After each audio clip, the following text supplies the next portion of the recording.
이번 시간에는 우리 안의 마녀 사냥이라는 제재 학습 한번 해보겠습니다. 자, 우리 안의 마녀 사냥은 인문 분야의 글 읽게요. 그러면 인문 분야는 뭘 다루는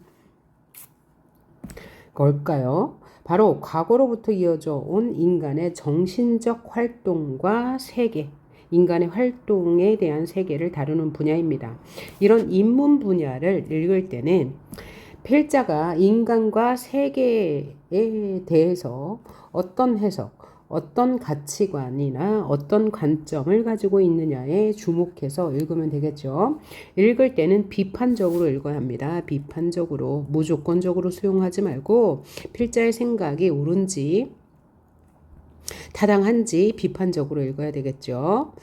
그래서 이 우리 안의 마녀 사냥은 이 인문 분야로서 마녀 사냥에 대한 경계를 다루고 있습니다. 논설문이죠. 주장문이기 때문에 필자의 주장이 타당한지 비판적으로 읽어야 되겠어요. 그리고 논설문이기 때문에 구조는 서론, 본론, 결론으로 되어 있죠. 자, 제목에서 알 수 있듯이 우리 안에는 마녀 사냥에 대한 충동을 가지고 있기 때문에 그것을 경계해야 한다고 주장하고 있습니다. 자, 논설문이니까 서론에서는 화제를 제시할 거예요. 화제를 제시하면서 유럽에서는 마녀 사냥이 15세기부터 자행되어 왔다.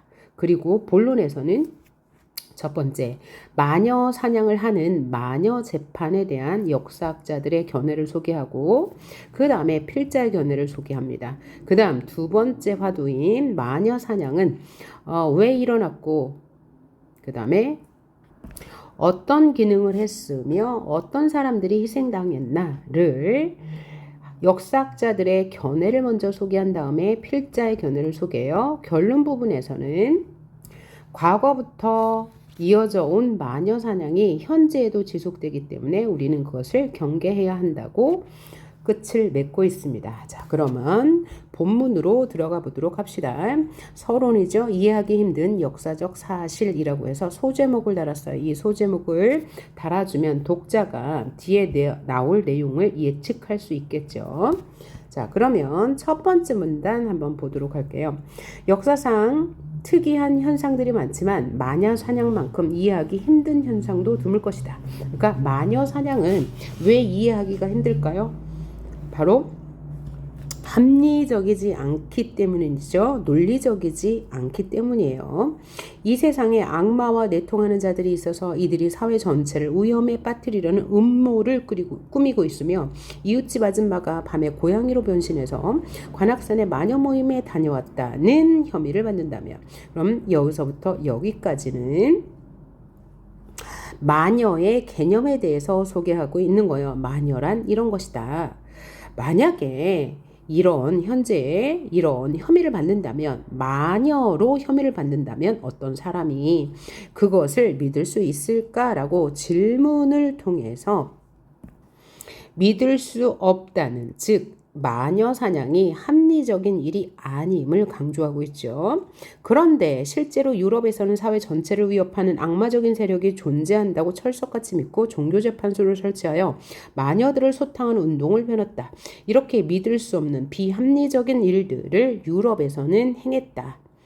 게다가 종교재판소까지 설치하면서 마녀 재판을 했다는 거죠.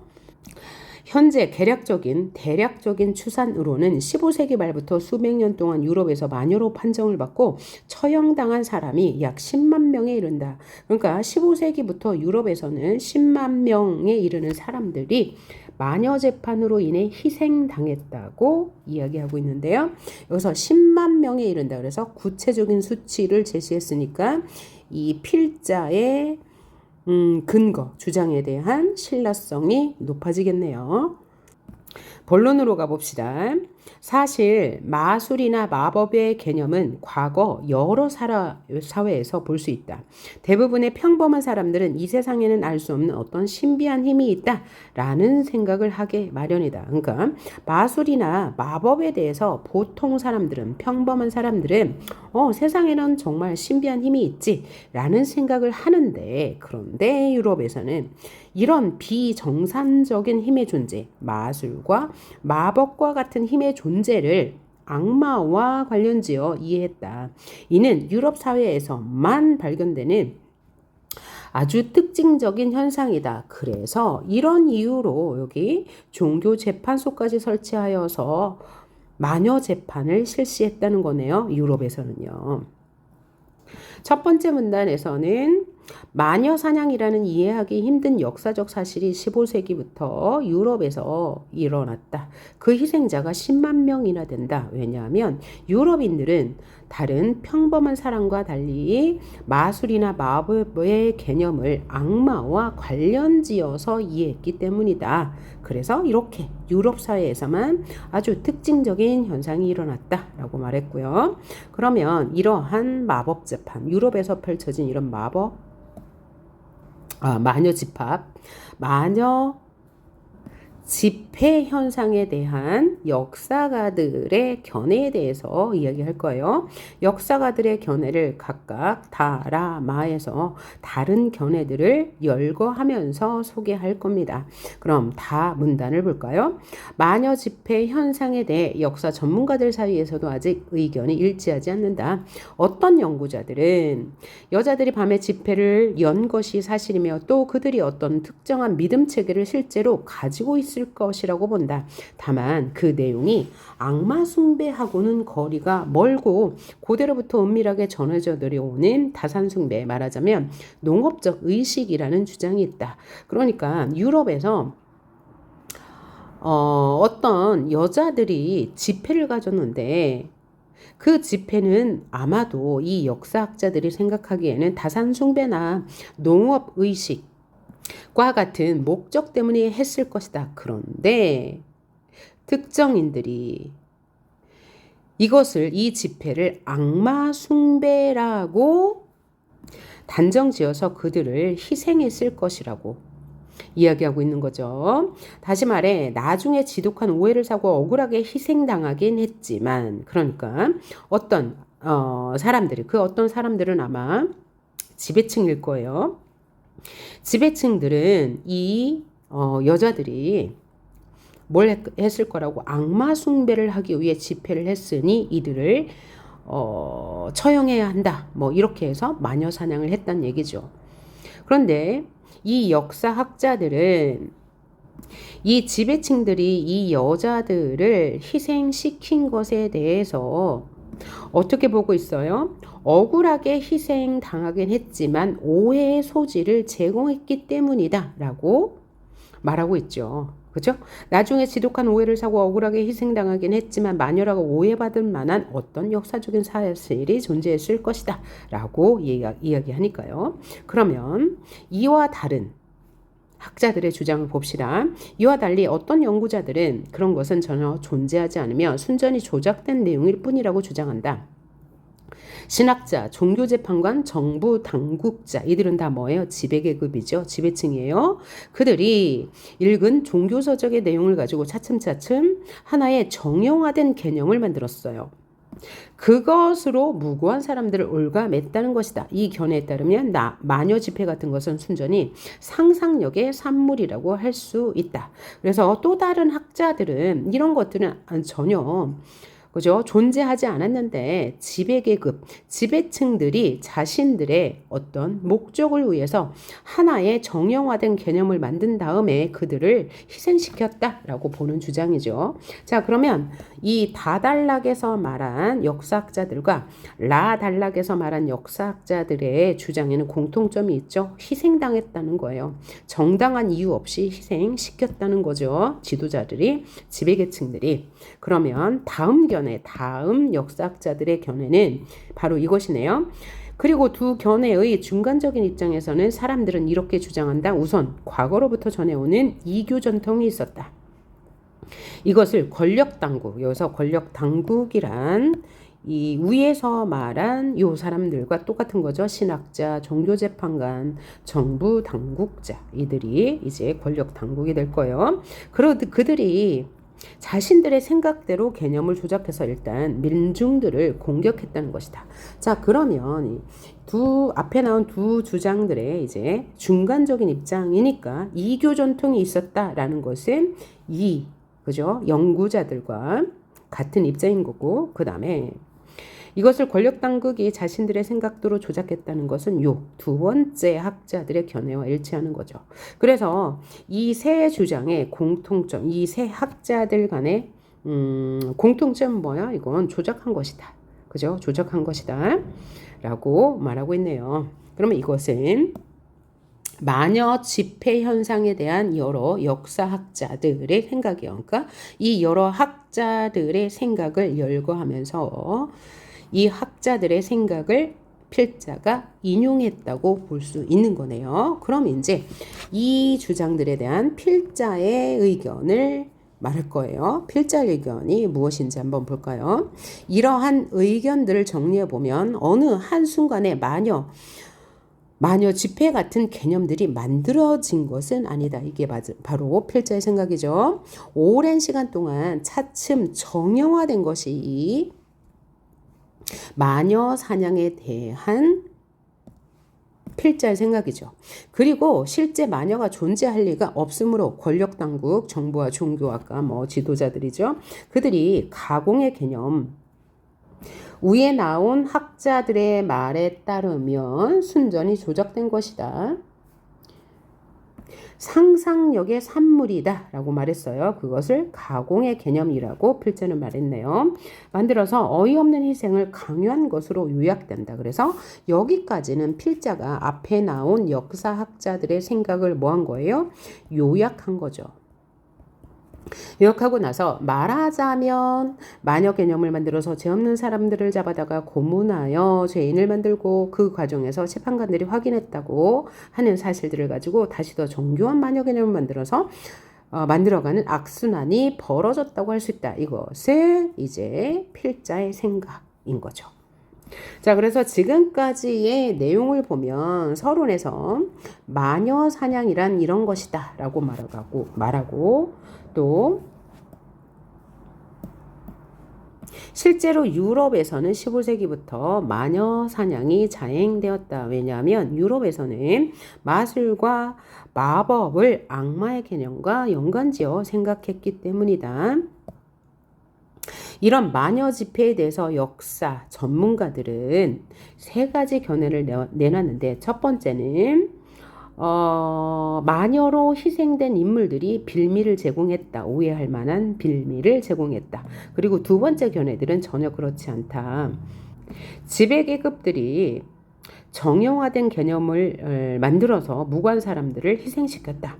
세 번째 주장은 이교에 대한 전통이 있는 유럽에서 이것을 권력 당국들이 받아들여서 이용하기 위해서 개념을 새롭게 조작해서 일반 민중들을 공격했다. 라고 말하고 이에 대해서 필자는 이 여러 학자들의 견해를 요약한 다음에 자신의 견해, 죄 없는 사람들을 잡아다가 고문하여 죄인을 만들고 또 정교한 마녀 개념을 만들어서 악순환시켰다라고 말하고 있습니다.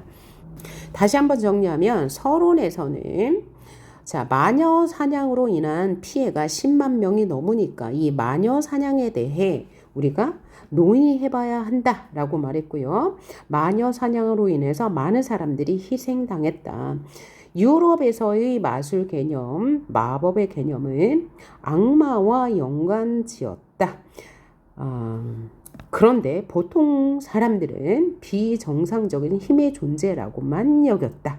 라는 것이죠. 그래서 마녀 집회에 대해서 여러 학자들은 이런 의견을 내놓았는데 필자는 그에 대해 마녀는 실제로 존재하지 않는데 권력 당국이 그들의 이익을 위해서 마녀 개념을 조작하여서 죄 없는 사람들의 희생을 강요한 것이다 라고 말했어요. 자, 그럼 다음 문단 봅시다. 또 소제목을 달았네요. 이 현상을 어떻게 봐야 할 것인가? 이 현상은 뭐예요? 마녀 사냥. 그죠? 자, 그럼 이 마녀 사냥은 왜 일어났을까요? 자, 질문하고 답을 찾아가는 방식, 답을 서술하는 방식을 통해서 필자가 하고 싶은 내용을 강조하고 있네요. 먼저 마녀 사냥에 대한 그동안의 연구 성과들을 차근차근 살펴본 다음에 다시 생각해 보도록 하자. 그러면 마녀 사냥에 대한 연구 성과들을 다시 학자들의 견해 먼저 제시한 후에 필자의 견해를 제시하겠다는 얘기죠. 무엇보다 중요한 문제는 마녀 사냥이 언제 일어났는지 하는 점이다. 흔히 마녀 사냥을 중세적 현상이라고 생각하기 쉬우나 사실은 근대 초의 현상이다. 자, 그럼 여기서 서양에서 말하는 고대, 중세, 근대, 현대는 어떤 기준으로 몇 세기를 기준으로 나누는지 한번 살펴보고 할까요? 자, 고대는 인류 문명이 처음 시작한 이래부터 14세기까지를 고대라고 하고요. 자, 중세 시대는 14세기 말부터 15세기라고 할게요. 편의상. 중세는 15세기 초부터 14세기 말 15세기부터 18세기. 그 다음에 근대는 그럼 자, 다시 고대는 그죠? 인류의 탄생부터 5세기까지를 말해요. 뭐 476년, 뭐 밀라노 칙령, 뭐 이런 얘기가 나옵니다. 중세는 그러면 이 5세기부터 14세기까지를 중세라고 하고요. 그러면 근대는요. 14세기 말부터 18세기, 현대는 19세기부터를 현대라고 하는데 그러면 이 중세는 그러니까 신중심 사회라고 하죠. 왜냐하면 이때 476년 유럽에서 밀라노 칙령이라고 해가지고 이 종교 크리스트교를 전 세계 국교로 삼으면서 모든 것은 이 중세는 신의 이제 명령, 신의 계시 이런 거에 따라서 모든 것을 연구하기 시작했습니다. 그래서 이때는 과학의 발전이 없었고 철학이나 모든 분야에 발전이 없었을 거예요. 그런데 14세기에 무슨 흑사병과 같은 이제 대재앙이 유럽에 나타났죠. 그 다음에 십자군 전쟁 등이 일어나서 더 이상 신에 의존하지 않게 되면서 근대부터는 다시 이 고대의 인간 중심의 사회, 합리주의로 넘어가는 시기가 바로 이제 근대가 되는 건데, 자, 필자가 말하기를 마녀 사냥을 중세적 현상이라고 생각하기 쉬우나 사실은 근대 초의 현상이다. 근대 초 여기죠. 그죠? 그래서 마녀 사냥이 가장 극성을 부렸던 시점은 언제래요? 1590년대니까 중세죠. 근대죠. 그리고 1963년, 1900이 아니고 1630년, 1660년. 그러니까 17세기, 16세기, 17세기에 마녀 사냥이 굉장히 극성을 부렸다. 라는 얘기죠. 다시 말해 근대 유럽에서 계몽의 시대, 이성의 시대에 일어난 것이다.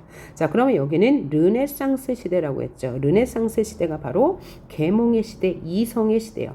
요 중세는 이성이 없는 시대고 고대는 이성의 시대입니다. 그래서 르네상스는 뭐야? 이 고대 즉 이성의 시대, 인문 부흥의 시대로 되돌아가자는 시대가 바로 이제 근대이거든요. 그래서 이 시대를 가리켜서 이 근대를 가리켜서 뭐라고 그래요? 이성의 시대, 계몽의 시대라고 한다. 그래서 이성의 시대, 계몽의 시대에 오히려 마녀 사냥이 극성을 부렸다라고 말하고 있네요. 그러니까 아이러니한 거죠. 이성의 시대, 계몽의 시대에 마녀 사냥과 같은 일이 일어났다. 비이성적인 일이 일어났다는 거죠. 그렇다면 누가 희생되었을까? 단락은 이제 어떤 부류의 사람들이 희생되었는지 말하고 있어요. 희생자들은 대개 여성, 빈민, 노인으로 악마의 유혹에 쉽게 빠지게 된다고 여긴 부류들이다. 가장 전형적인 인물형은 가난한 차지농의 부인, 특히 과부로서 50에서 70대의 연령대이며 성질이 사나워 보이는 할머니다. 차지농이 뭐예요? 남의 땅을 빌려서 농사 짓는 사람들을 말하죠.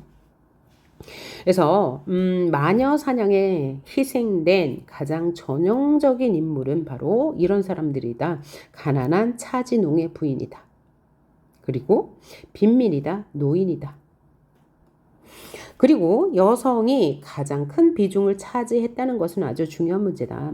마녀사냥의 광풍이 불었던 지역에서 희생자들을 보면 보통 70% 이상이, 심지어 90% 이상이 여성이었다. 남성보다 여성이 많이 희생되었다는 얘기죠. 사실 지금까지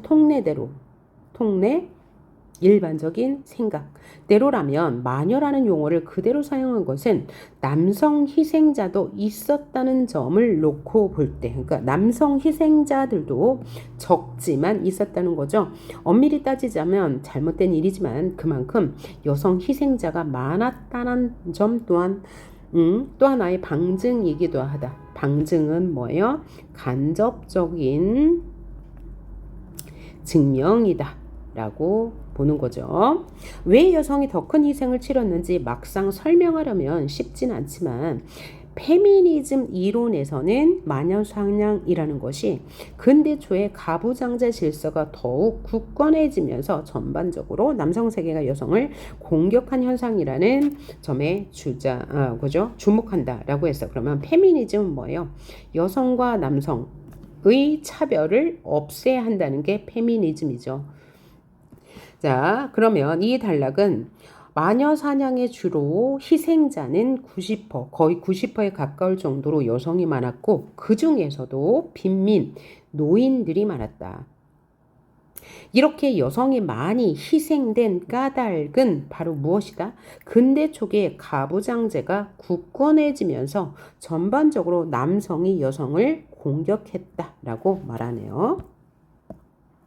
자, 다음 문단 볼게요. 또 부자들과 권력자들보다 힘없는 빈민들이 더 많이 희생당했으리라는 점은 쉽게 상상할 수 있으나 권력자들이라고 해서 항상 무사한 것만이 아니었다. 그러니까 권력자들도 희생한 면이 있다라는 거죠.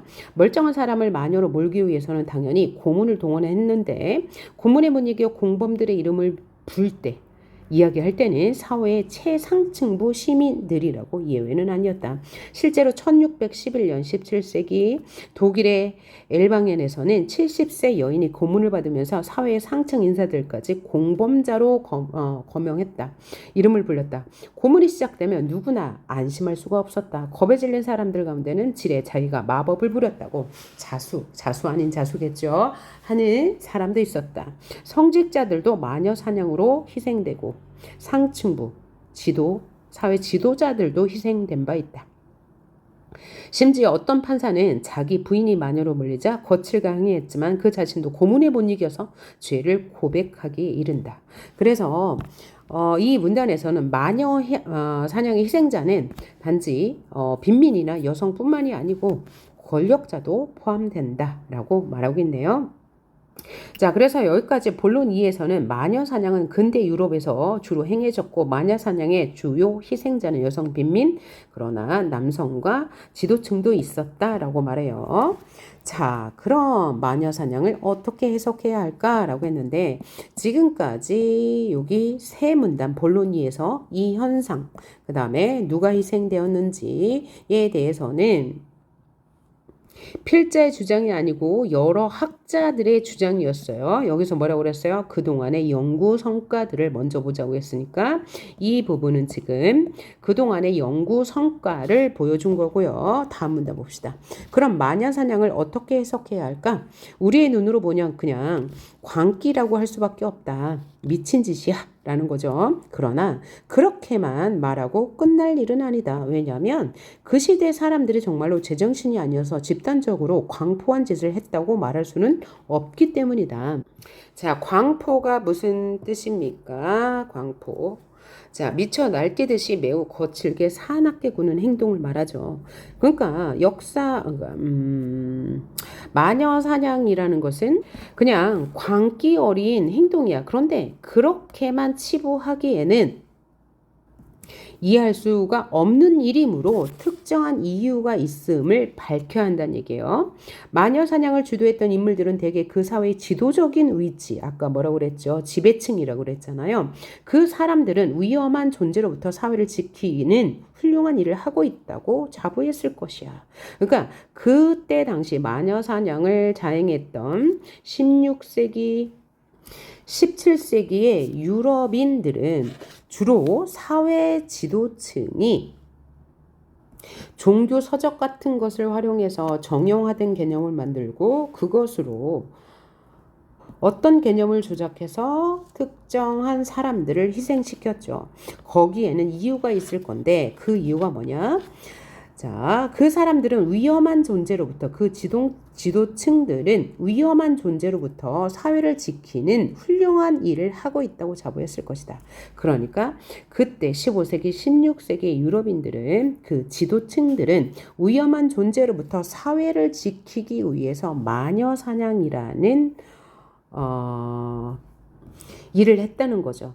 다시 말해서 그 시대 사회의 관점에서 보면 마녀 사냥은 관계가 아니라 그냥 합리적인 행위일 수 있다는 거예요. 그 시대 사람들의 입장에서 보면 사회를 위험한 존재로부터 지키기 위해 한 것이다 라고 합리화할 수 있다는 거죠. 자, 그래서 본문 2의 내용을 다시 한번 정리해 보면 왜 이런 마녀 사냥이 일어났대요? 그것도 계몽의 시대, 이성의 시대. 왜 일어났대요? 사회 지도층들이 사회의 안녕을 유지하기 위해서 위험한 존재로부터 사람들을 그 사회를 지키기 위해서 일어났대요. 그러면 누가 희생이 되었대요? 주로 빈민가의 여성들이 희생이 되었죠. 노인들이 희생이 되었는데 남자나 사회 지도층도 예외는 아니었다. 그러나 주도적으로 희생된 것은 여성, 노인, 빈민이었다라고 말하고 있네요. 자, 그래서 오늘날의 기준으로 본다면 이 마녀 사냥이 광기 어린 행동이지만 당시의 입장으로 보면 사회의 질서를 유지하기 위한 행위였다고, 합리적 행위였다고 말할 수 있다는 거죠. 다음 문단 봅시다. 그러나 그 시대 사람이 아니라 역사학자의 입장에서는 단죄는 아니더라도 어떻게든 설명과 해석, 평가는 해야 된다. 단죄는 뭐야? 죄를 묻지는 않더라도 어떻게든 해석하고 평가를 해야만 해. 그럼 먼저 필자는 마녀 사냥에 관한 기존 설명들을 보자. 라고 말하네요. 흉년, 전쟁, 전염병 등과 같은 재난이 심해졌을 때 그에 대한 반응으로 마녀 재판이 많이 벌어졌을 거라는 설명이 있다. 이건 누구의 생각이에요? 여기 역사학자들의 생각입니다. 필자의 생각이 아니에요. 그러니까 역사학자들은 왜 그 시대에 15세기, 16세기, 17세기에 걸쳐서 이런 마녀 사냥이 일어났을까? 그것은 역사학자들은 이렇게 해석했대요. 흉년, 전쟁, 전염병과 같은 재난이 심해졌을 때 그에 대한 반응으로 마녀 재판이 많이 일어났을 것이다 라고 말했대요. 역사학자들은. 1590년대처럼 기근과 전염병이 심했던 때가 마녀 재판의 극성기였고 또 많은 사람들이 또 많은 마녀가 전염병을 일으켰다는 고소를 받은 점을 보면 일리가 있어 보인대요. 그런데 그렇지 않은 시점에서도 마녀 사냥이 많이 있었던 점을 보건대 이는 완전한 설명은 못 된다. 이것은 뭐야? 필자의 생각이죠. 필자의 생각. 그러니까 이 역사학자들은 마녀 사냥이 왜 일어났어? 그거 이런 흉년, 전쟁, 전염병 때문에 그에 대한 반응으로 마녀 재판이 일어난 거야 라고 말했어요. 역사학자들이. 하지만 이것은 한계가 있다. 필자는 그렇게 생각해요. 왜냐하면 항상 마녀 재판이, 마녀 사냥이 흉년, 전쟁, 전염병이 창궐할 때만 일어난 것은 아니기 때문이야 라고 이야기하고 있고요. 다음 문단 봅시다. 마녀 재판이 물론 나쁜 일이지만 공동체 내에서 특정한 기능을 했다는 설명도 있다. 이 설명은 누구의 생각? 역사학자들의 생각이죠. 역사학자들은 이런 견해를 발표하기도 했어. 그죠? 공동체 내에서 특별한 기능을 하기 위해서 그죠? 마녀 재판이 행해졌을 거야 라는 의견이죠. 마을에는 같이 지내다가 좀 곤란한 사람들이 반드시 있게 마련인데 예컨대 예를 들어서 설명하네요. 몹시 가난한 사람이 있어서 도와달라는 요청을 자주 해. 그러면 사람들이 때마다 도와줄 수는 없고 그냥 있자니 마음에 걸린다고 하자. 가정이죠. 가정. 그럼 마녀사냥은 사람들의 죄책감이 기형적으로 발동하여 죄책감이 너무 심해. 그래서 이런 사람들을 아예 제거하는 방향으로 작동한 결과로 이런 사람들을 제거하기 위해서 마녀 재판을 했다는 거예요. 그래서 마녀 사냥이 배운 자들의 덤터기 씌우기였다는 식의 설명을 하는데 이렇게 설명하기에는 부족하다. 곧 일반인들의 심리를 고려하고 있어. 일반인들의 어떤 심리, 죄책감. 그리고 또 마녀사냥이 하여튼 어떤 기능을 맡았다는 측면을 보여준다는 점은 부분적으로 고려해볼 가치가 있다. 왜 그래요? 어떤 학자들은 공동체 내에서 이제 그 일반 사람들의 죄책감을 덜어주기 위해서 마녀사냥을 했다고 하는데 그것은 한계가 있다. 왜냐하면 일반인들의 심리를 고려하고 있기 때문이다. 그래서 이것은 한계가 있다는 거죠. 그리고 부분적으로는 희생자들의 재산을 빼앗기 위해서 한 짓이라는 설명도 있대요. 그래서 이 두 개의 문단은 뭐예요? 마녀사냥이 당대 사회 관점에서는 합리적일 수도 있다는 점을 추론했죠. 그리고 마녀사냥에 대한 기존 역사학자들의 견해를 검토했어요. 그럼 이제 필자의 견해가 나오겠네요. 지금까지 말한 점들을 염두에 두고 마녀사냥에 대한 역사적인 평가를 시도해보자. 그러면 이제 앞으로는 필자의 견해가 나올 거야 라는 얘기죠. 필자의 견해를 지금부터 말할 겁니다. 앞에서 말한 것처럼 이것이 중세적 배경을 가졌지만 본질적으로 근대적 현상이라는 점에 주목해보자. 왜 주목해야 하나요? 중세 시대는 온갖 신에 의해서 모든 일이 행해졌지만 근대 시대는 이성의 시대, 계몽의 시대거든요. 근데 이런 이성의 시대, 계몽의 시대도 이성과는 전혀 관련 없는 마녀 사냥이 일어났다는 것에 대해서 주목해 봐야 한다라는 얘기예요. 근대로 들어오면서 일반 민중들은 정치적으로, 종교적으로 큰 에너지를 얻는다. 에너지를 얻는다는 것은 정치적으로, 종교적으로 힘이 생겼다는 얘기예요. 일반 민중들도 이 정치적, 경제적 힘이 생겼어요. 다스리는 자 입장에서는 이들을 그 상태 그대로 방치해서는 안 되고 질서체계 안으로 끌어들여야 할 것이요.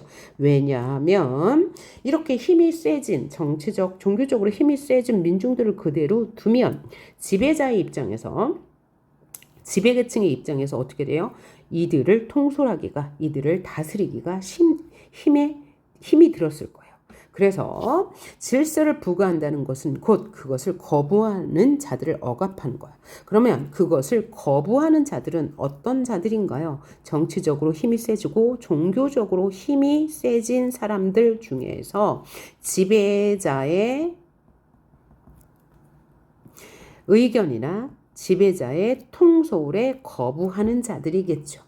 그래서 그들을 억압할 수단이 필요했다고 필자는 말하고 있어요. 근대의 권력 당국, 곧 국가와 종교는 그들의 권위에서 벗어나려는 자들을 제거하고 모든 국민들의 복종을 확립하려고 했다. 국가는 종교로부터 이념을 빌리고 종교는 국가로부터 힘을 얻는다 할까? 국가와 종교는 지금 한편이죠. 한 국가 안에 있는 모든 사람들은 사고마저도 함께 해야 한다. 왜? 종교와 국가, 권력이 하나가 되었으니까 모든 생각은 국민들의 생각은 일치해야 돼. 그리고 모두 같은 종교를 믿어야 하며 종교의 신임을 받는 국왕을 잘 따라야 한다.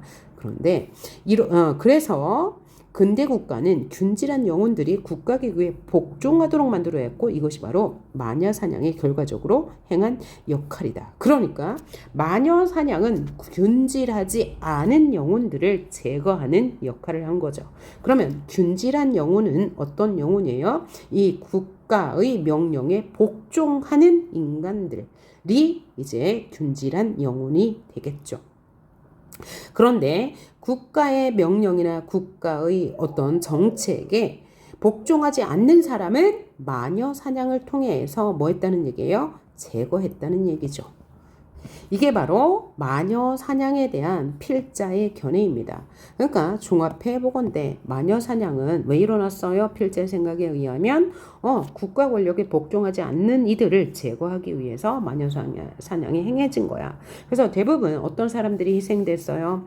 이제 뭐 힘없는 빈민층의 여성들 또 노인들이 주로 희생되었는데 예외가 있는 것은 아니어서 성직자나 이제 사회 지도층 남성들도 희생의 대상이 되었다. 그럼 그들은 모두 뭐야? 당국의 명령에 복종하지 않는 자들이었겠죠. 그죠? 자, 여기까지 내용 정리했고 이제 마지막 문단 필자가 하고 싶은 말이 무엇인지 봅시다.